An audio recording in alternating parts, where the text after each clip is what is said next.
Kisah akan berfokus pada seorang guru sekolah biasa yang memiliki kehidupan normal dan menjalankan pekerjaannya sesuai prosedur bernama Johnny Smith. Ini orangnya tidak neko-neko dan tidak banyak tingkah membuatnya menjadi seorang pria menarik yang alhasil memiliki pacar sesama guru sendiri bernama Sarah. Ini parasnya, sepulang mengajar mereka berdua pun pergi bersenang-senang dengan naik wahana roller coaster di salah satu tempat hiburan. Sempat merasakan pusing yang datang secara tiba-tiba, akhirnya mereka pun memutuskan untuk langsung pulang dengan Johnny yang mengantar Sarah ke rumahnya.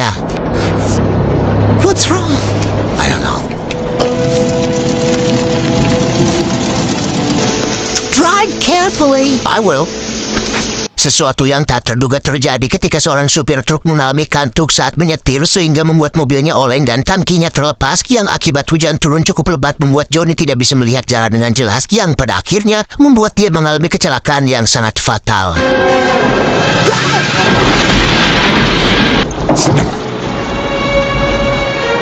Singkat cerita, Johnny akhirnya siuman dan terbangun di rumah sakit dengan kondisi yang nampak baik-baik saja. Tidak ada perban, tidak ada luka ataupun lecet, karena faktanya Johnny sudah koma selama 5 tahun lamanya. Yang betapa nyeri hatinya dia saat mengetahui bahwa Sarah, sang mantan kekasih, sudah berumah tangga dengan orang lain, bahkan sudah dikaruniai seorang anak. Lost for 5 years.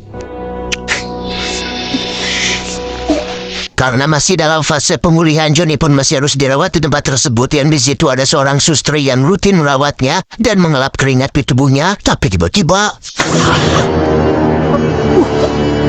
Johnny pun tiba-tiba memegang tangan si suster dan mendapat penglihatan tentang kamar seorang gadis kecil yang kebakaran, di mana Johnny memberitahu bahwa anak suster tersebut sedang dalam bahaya dan masih bisa sempat untuk diselamatkan. Dan Anda akan cukup terkejut saat mengetahui jika semua perkataan Johnny memang benar-benar nyata. Tak kala si suster pulang dengan rumah yang kebakaran, tapi beruntung tim pemadam kebakaran cepat datang sehingga putrinya berhasil diselamatkan. Beberapa hari kemudian, mari saya perkenalkan dengan Dr. Sam, dokter yang sudah merawat Johnny selama 5 tahun ini, di mana Johnny yang masih penasaran dengan apa yang dilihatnya tempo hari pun langsung memegang tangan si Dr. Sam, yang di situ Johnny kembali mendapat penglihatan, tetapi kali ini dari masa lalu si dokter, yang di situ beliau masih anak-anak terpisah dari ibunya ketika masa perang, yang mana Johnny akhirnya mengetahui bahwa ibu si dokter masih hidup, bahkan tahu nomor telepon dan alamat tempat tinggalnya sekarang. The boy is safe. I know her name, I know where she lives. Sempat ragu dan tidak percaya, Dr. Sam lama-lama penasaran juga, kemudian menghubungi nomor telepon pada kertas yang ditulis oleh Johnny, yang ketika dia menanyakan apakah ada seseorang bernama ibunya, orang di telepon tersebut pun mengatakan ya, dan langsung memberikan telepon tersebut kepada ibundanya.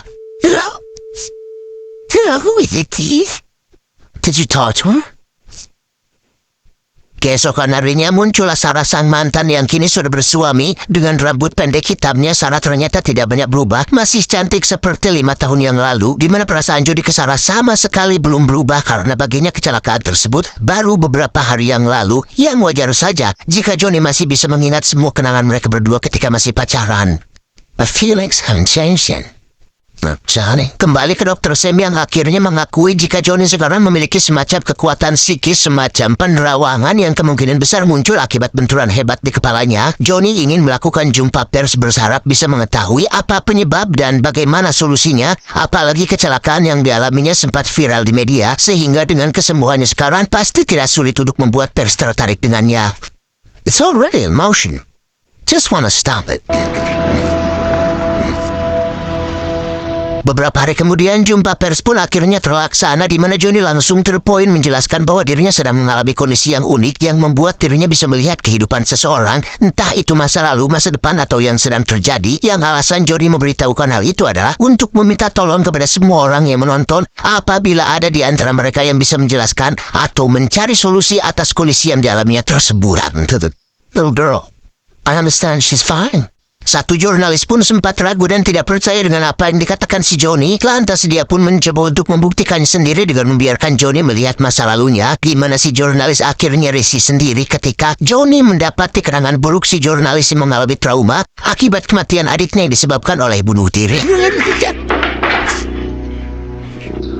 Singkat cerita, Johnny akhirnya sudah bisa pulang ke rumah setelah dinyatakan sudah pulih, walau dengan kaki yang masih pengkor. Terlihat rumahnya didatangi oleh sheriff setempat yang bermaksud meminta bantuan Johnny setelah melihat di TV tentang kemampuannya yang mungkin bisa membantu proses penyelidikan terhadap kasus yang sedang terjadi di kota tersebut. Killer, I'm sure you've heard of him.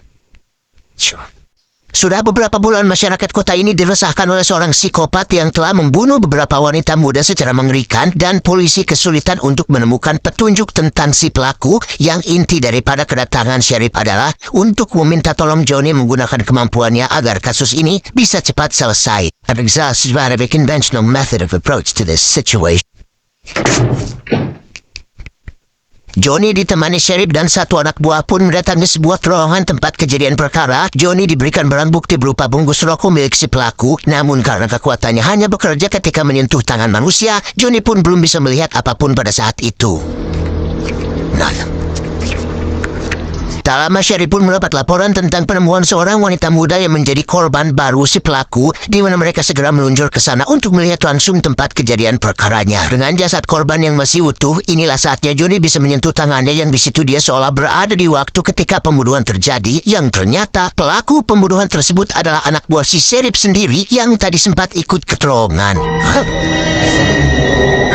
Well, I'm waiting for you. Have a little smile. She knows him. Look at this. Gotta watch them kill that girl. Dad, get up here.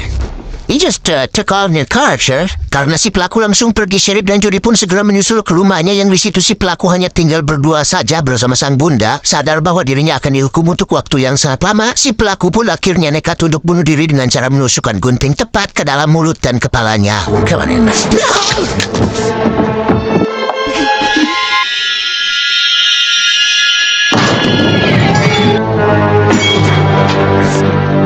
Sementara untuk ibunya, Johnny melihat bahwa beliau ternyata mengetahui tentang aksi mengerikannya selama ini, dan justru beberapa kali sengaja membantu bahkan melindungi perilaku anaknya yang ternyata memiliki kebiasaan membunuh sejak kecil. Tak lama setelah kejadian itu viral, muncullah Dr. Sam yang datang berkunjung. Beliau mengatakan bahwa selama beberapa bulan ini dirinya sudah melakukan penelitian mengenai fenomena psikis yang dialami oleh Johnny. Beliau menemukan pola yang sama, bahwa semakin sering kemampuan Johnny digunakan, semakin lemah pula fisik dan tubuhnya. Sehingga maksud kedatangan Dr. Sam kemari adalah untuk membujuk Johnny agar mau kembali ke klinik dan tinggal di sana dengan aman tanpa terganggu oleh lingkungan sekitar. Alright, I'm taking care of myself. It's about time. Alright.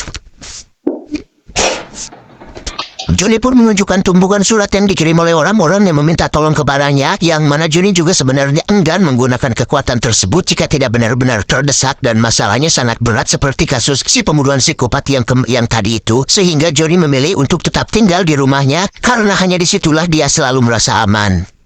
Safe. Waktu terus berjalan, kini Johnny bekerja sebagai guru les, hitung-hitung meneruskan profesinya dulu yang memang sebagai seorang pengajar. Di situ Johnny kedatangan seorang pria bernama Roger yang merupakan orang kaya di kotanya. Beliau curhat mengenai anaknya yang kesulitan bersosialisasi dan menolak pergi ke sekolah, sehingga Johnny diharapkan bisa membantu mencarikan solusi atas permasalahannya tersebut. Tomorrow morning, Saturday, I'll send a car over to pick you up. Huh? Saat itulah kita akan melihat seorang calon anggota DPR atau calon senator bernama Greg Stilson. Ini bebemuknya dalam rangka pemilu tahun ini. Greg mencoba mendekati Roger yang merupakan orang kaya di kota. Bahkan ketika bertemu Johnny, bukannya bersalaman dengan betul, dia malah memberikan pin promosi dirinya sendiri, pertanda bahwa Greg Stilson adalah calon anggota DPR yang sangat ambisius. My God, what a glorious day! I'll leave you two alone to get acquainted.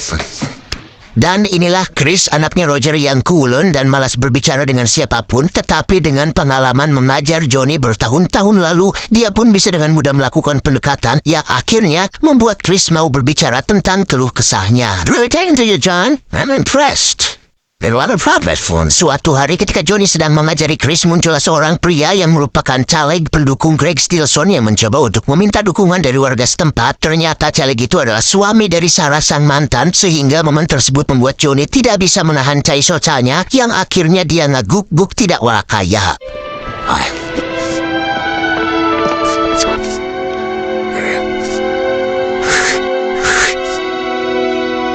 Chris bermaksud untuk mencoba menenangkannya. Saat itulah Johnny tak sengaja memegang tangannya dan tiba-tiba... What's the matter? Ya, Johnny pun melihat masa depan Chris yang akan tewas tenggelam di bawah danau es yang membeku, di mana Roger ayahnya ternyata akan mengajak Chris untuk main hoki minggu depan, yang tepat hari itulah si Chris akan mati tenggelam. Johnny pun mencoba untuk menjelaskan tentang penglihatannya tadi, tetapi Roger tidak percaya dan justru menganggap jika Johnny sudah terlalu dalam mencampuri urusan hubungan antara ayah dan anak, sehingga Johnny akhirnya dipecat dan tidak diperbolehkan lagi untuk menemui anaknya. The ice is gonna break! I'll see that you get your final check. 1 minggu kemudian, Roger nampak sedang bengong melihat berita di koran mengenai sebuah tragedi tewasnya beberapa anak kecil yang tenggelam di sebuah danau beku. Tapi untungnya Chris masih hidup berkat peringatan Johnny yang membuat rencana mereka batal dilaksanakan.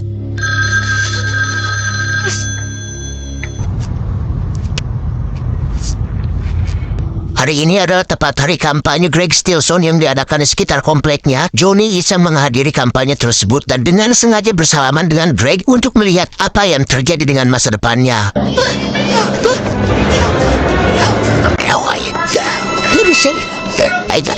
Dan ternyata Greg Stilson akan menjadi presiden Amerika Serikat di masa depan. Namun masalahnya adalah Greg bukanlah sosok yang baik dan bijak, karena pada momen ini Greg akan menjadi penyebab timbulnya Perang Dunia Ketiga setelah dia memaksa jenderal dan stafnya untuk melepaskan misil nuklir ke negara lain. Misil nuklir. Haleluya.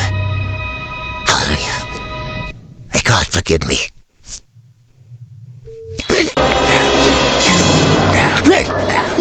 Sadar bahwa Greg akan menjadi presiden yang memancing kehancuran dunia, Johnny pun menemui Dr. Sam dan curhat mengenai satu hal unik tentang fenomena psikisnya. Contohnya, kasus si Chris yang akan tewas di dalam danau. Awalnya Johnny melihat hal itu di masa depan Chris, tetapi setelah dia memperingatkan kejadian itu sama sekali tidak terjadi, sehingga ada sebuah momen di mana Johnny bisa merubah masa depan seseorang, tapi tidak bisa dilihat oleh kemampuannya. Yang momen tersebut adalah sebuah titik kosong atau dead zone, zona mati, yang tidak bisa dilihat oleh Johnny sendiri. Intinya adalah Johnny memiliki kesempatan dan kemampuan untuk merubah masa depan, entah jadi lebih baik atau lebih buruk. Hal tersebut adalah sebuah pilihan yang bisa Johnny ambil saat ini juga. That is your dead zone. Setelah bolak-balik fikir, Johnny pun nekat berencana untuk membunuh Greg Stilson sebelum dia menjadi presiden dan membuat kemungkaran di muka bumi ini, yang meskipun dia ragu melakukannya, tetapi hal ini tetap harus dilakukan karena Johnny yakin jika Tuhan memberikan kekuatan ini pasti dengan maksud tertentu. Dengan sarapan tua milik ayahnya, Johnny pun berangkat sendirian ke tempat di mana Greg akan berpidato besok dan tidur di sana untuk menjaga posisinya tetap aman.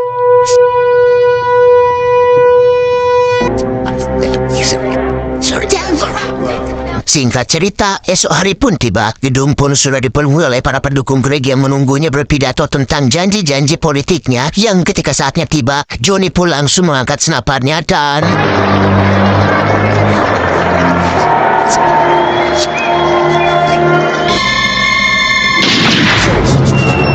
Ya, tembakan Johnny pun meleset sehingga aksinya harus diketahui. Namun yang tidak diprediksi adalah kejadian tersebut secara tak sengaja justru malah membongkar sosok asli si Greg ketika dirinya mengambil anaknya Sarah dan mengangkatnya sebagai perlindungan untuk diri sendiri, yang pada saat bersamaan ajudan si Greg pun menembak si Johnny hingga dia harus terjatuh ke lantai bawah.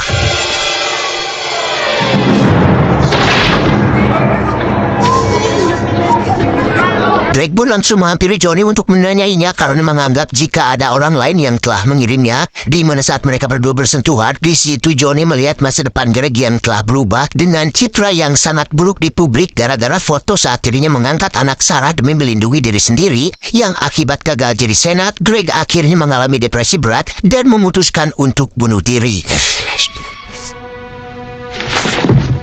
Setelah Greg dan ajudannya pergi, muncullah Sarah yang bertanya, "Why, Johnny? Why?" Tanpa menjelaskan apa-apa, Johnny pun menjawab, "Selamat tinggal. Yang kejadian ini sebenarnya sangat miris sekali ya. Nasib malang harus diterima Johnny tatkala dia secara tidak langsung telah menyelamatkan ratusan nyawa manusia di masa depan tanpa ada satu orang pun yang menganggapnya pahlawan. Bahkan Johnny hanya akan dianggap sebagai penjahat biasa yang melakukan percobaan pembunuhan terhadap seorang calon anggota DPR." Tamat ending yang cukup membagongkan.